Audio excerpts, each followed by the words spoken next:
Okay, what does compensatory and remedial services look like? All right. So compensatory services would be exactly what the word means, compensation.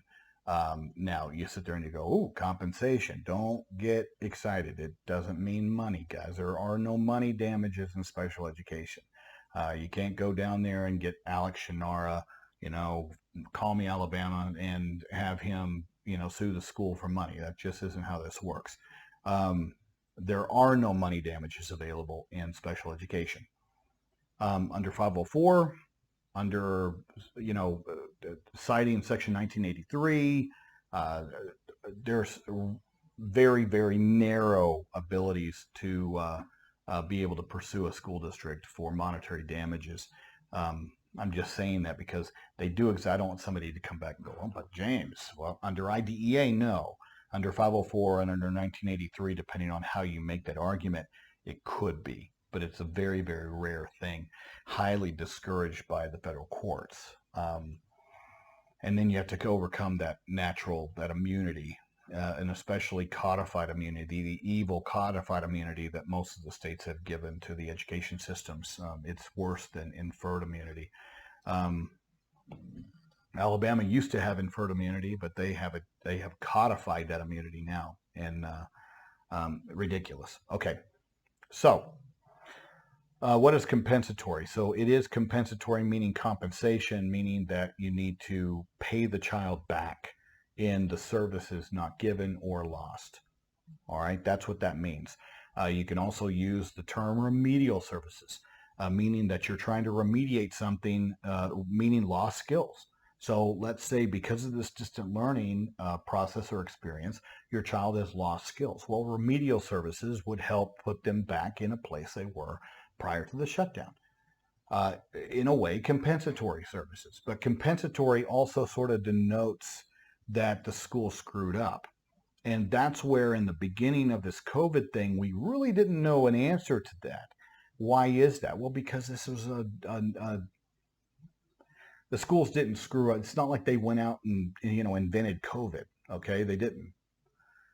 I was going to make a joke, but yeah, but what ended up happening is it sort of looked at as a act of God, or natural disaster kind of same kind of mentality. If you were to look at catastrophic insurance, and how those policies go. Okay, so you would treat it the same way, and that's why for the first little bit until DeVos came out with, after the CARES Act came out, after her 30 days of review and made a determination she wasn't going to be expanding waivers or asking for any additional powers.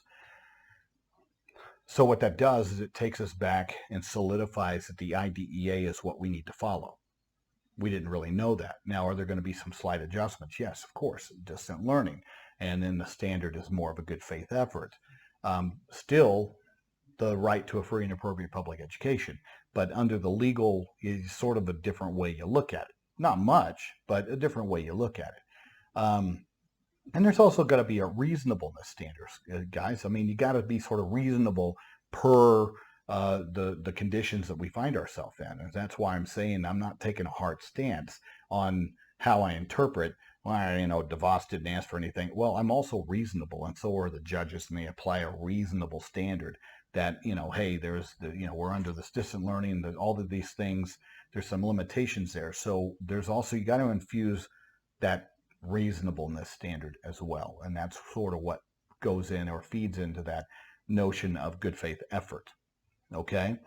So now that we know that, and even though it was something that wasn't caused by the school, once the schools decided to reopen starting April 6th, let's say in Alabama and New Mexico and many of the other states, well, the school buildings were closed, but school was still open and school was still being provided.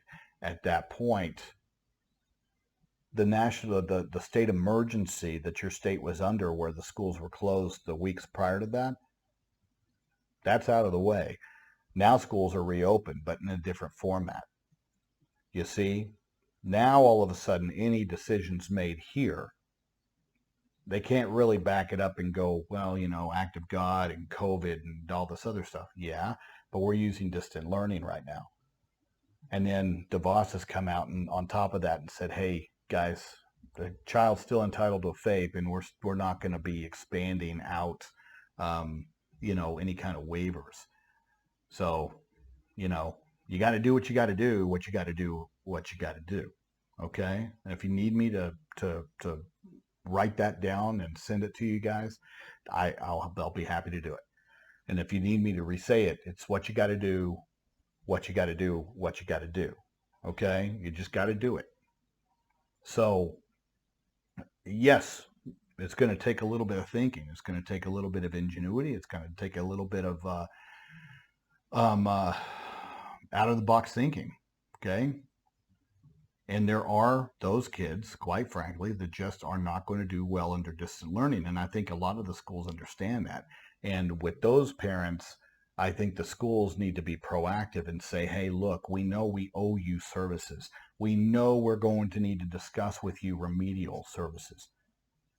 And I think that those schools should be proactive with those families that they know are not benefiting from distant learning, and they should get ahead of this, and they should communicate with those families to avoid them calling me and making complaints through that route. Most of you directors out there know who those families are that are not benefiting.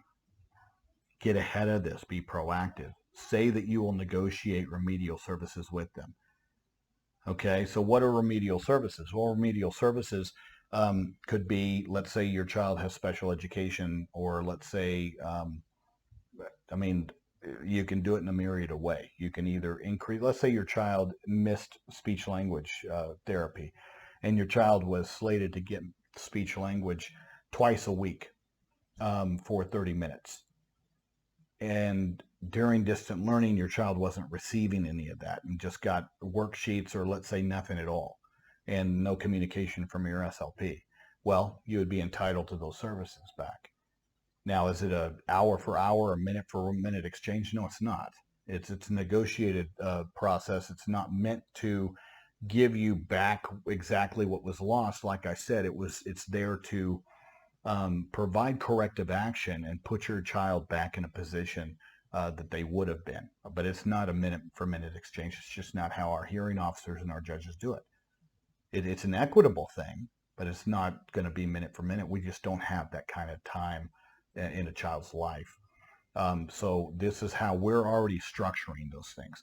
So my firm's already structuring corrective action to be done next summer. If this summer is not available, we are actually putting in the agreements that the services will be provided during the summer of 2021. All right. Please understand that any kind of remedial or corrective action during the summer is not the same thing as extended school year services. They are not the same thing. Your child is automatically has a right to be considered by the IEP team for extended school year services. So you can't sit there and call corrective action or remedial services extended school year, because your child already has a right to that consideration. Doesn't mean that your child will be entitled to that. The IEP team may say that your child doesn't need those services. But let's say that they made an agreement with you to provide remedial services during the summer, but your child is one of those that already qualifies for or would qualify for extended school year services. And they try to sit there and combine those two. You can't do that, guys. They're two totally separate concepts. Extended school year services are these services intended for your child to not lose skills during that time period between the end of school in May and the beginning of school in August or September. That's what extended school year is, so that we can stave off regression. Remedial or corrective action is what your child was not provided that they're entitled to having those services back. Do not confuse the two services. So if your child is one of those that qualifies for extended school year services, then you need to find a different time period to have your remedial or your compensatory services provided. Now, can they be provided by a speech language pathologist hired by the district? Of course. But if your speech language pathologist inside of your school district, if they are overloaded, then that's where the school system needs to pay for private speech language, and you need to have that corrective action being done by private providers. Now, like I had said in the scenario, let's say, for example, your child was getting it 2 times a week in their IEP. Let's say their 2021 IEP says 2 times a week of speech language services.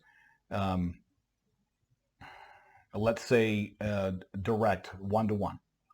And guys, let me just go ahead and throw this out there.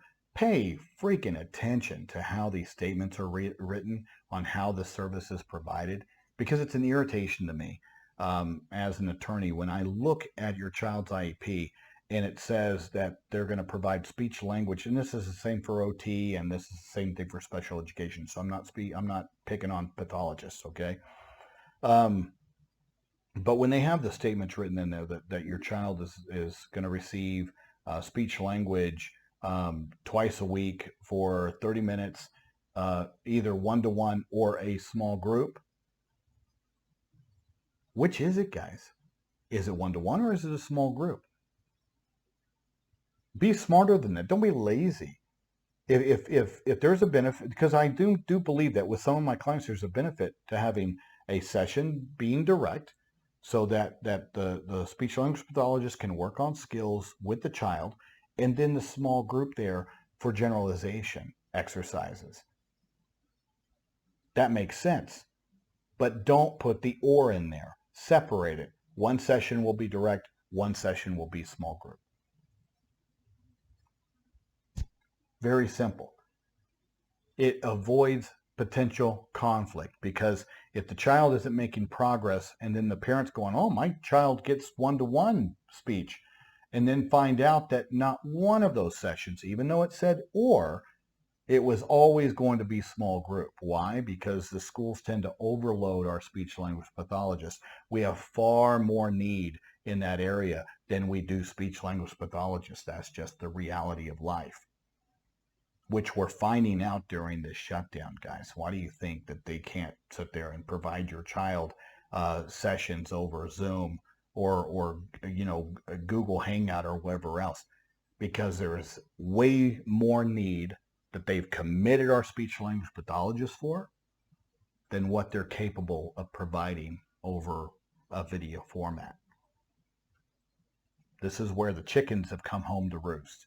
And anybody paying attention can sit there and see that your school district was committing their people in far more places than they had any right to do. And little hiccups like this expose those lies if you pay attention, okay? And I'm paying attention, but I already knew that beforehand, so none of this is a shock to me. It's just one of those things to where, you want to run the gauntlet and take your chances, then fine, but don't sit there and cry and cry to me, oh, James, you're so mean. Yeah, but it's not like I didn't warn you.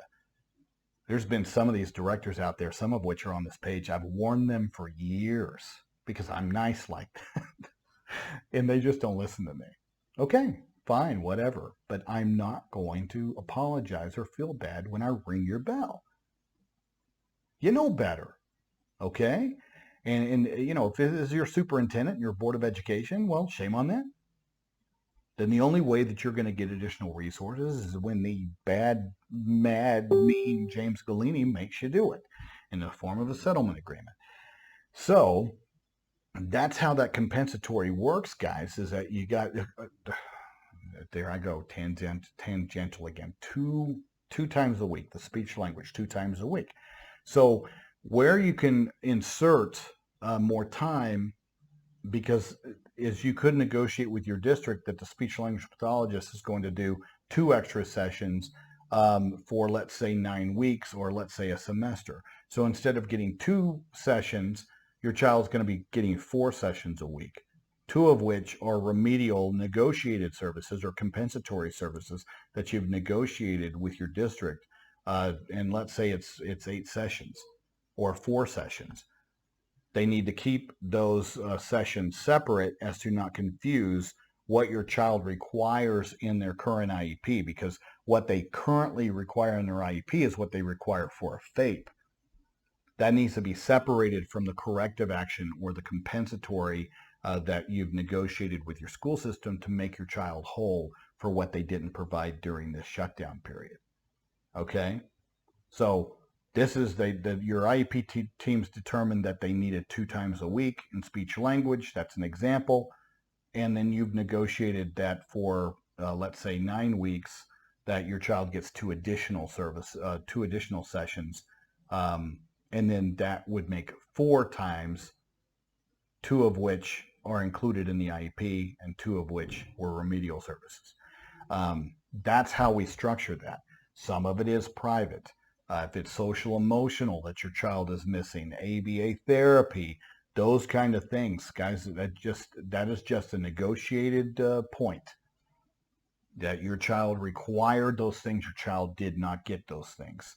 And this is where, like I said, it's not a minute for minute, it's a negotiated solution.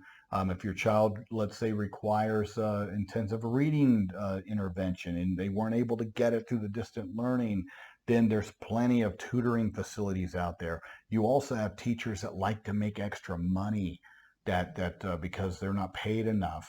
Our good teachers are not paid enough. I'll be the first one to tell you, our good, great teachers are not paid enough.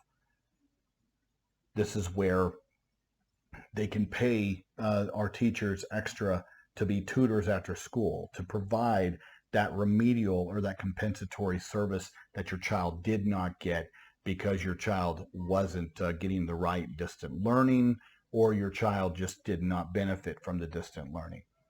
That's where you can sit there and provide it after school. I don't necessarily believe that academic instruction should be provided during the school day for a lot of our kids. Why is that? Well, because they're having to be removed from their educational learning environment in order to get those makeup services. So where are the best places to make up these services? Well, during the downtime. That's why we use summer. When in what I do, that's why we use the summer for corrective action. That's why we use after school for corrective action. That's why we use the weekends for corrective action, because these are available minutes where instruction isn't happening. And that's where you put your remedial services. And that's where you negotiate what those services are. But if you go back and look at my prior videos, you need to establish that your child's entitled to those. So you need to understand what you need to be able to show that. And you track that all the way back, guys. These are not hard, difficult concepts. They're not. I understand the confusion in making that analysis, because I highly imagine that many of the teams are going, because they don't want to provide the services, are going to sit there and say, well, we didn't see regression. We didn't see where your child lost services. We didn't see where your child, had a slide. So don't get upset about it. Don't cry about it. We're gonna get through this. But I'm just telling you that I disagree with those positions. Am I going to be shocked if parents say, well, hey, I have all this stuff, but they said no? Of course not. They were saying no during a regular school year. Why in the hell would they say yes during this emergency period where everybody's going to be wanting to cover their backsides for this huge boondoggle that they got us into starting in March? Because this is going to go down in history as the biggest knee jerk in history, and like I said, I'm just a janitor with a JD, guys. I clean up messes. That's all I do. I carry the trash. I wipe down surfaces. I'm a cleaner. That's all I do. All right. And yes, it's very easy for me to sit there and I have very strong opinions based upon the research that I've done. I'm not stupid, no matter how many of you think I am. And I'm just saying that, I spent a lifetime looking ahead and trying to predict future issues. Why? Because I want to try to avert them. It's always better for us to avert problems. Because I don't like cleaning things up. I like having things work as they need to work. I know that that isn't human nature. I understand that that's not how people work. Doesn't mean a guy can't wish, though. Doesn't mean that I don't try to work to have our society work as it's supposed to and it's designed to where we're serving our most vulnerable populations and those historically left behind. That's who I fight for. My kids and other kids, guys, I mean, they're doing fine. That's not who I fight for. That's not who I think about. And that's not what I'm concentrated on. I'm concentrated on the ones that society doesn't care about, by and large. And I'm trying to turn everybody's attention to look at that. And that's why I'm saying, I know some of you like to chew my head off for my opinion about our current setting, but it's not for any other reason that I see where we've made gains as a society in so many areas, and I see our most vulnerable kids about to be crushed. And these kids are going to grow up real quick. And I just don't agree with it. All right. But that's what compensatory is. That's what remedial is. That's what you would need to do.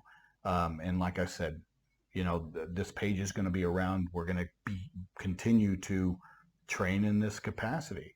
I'm going to try to do a little bit of a different approach, that instead of answering specific questions, which I'm still going to do, I want to try to take subjects and give enough instruction to where it would apply to the biggest number of people.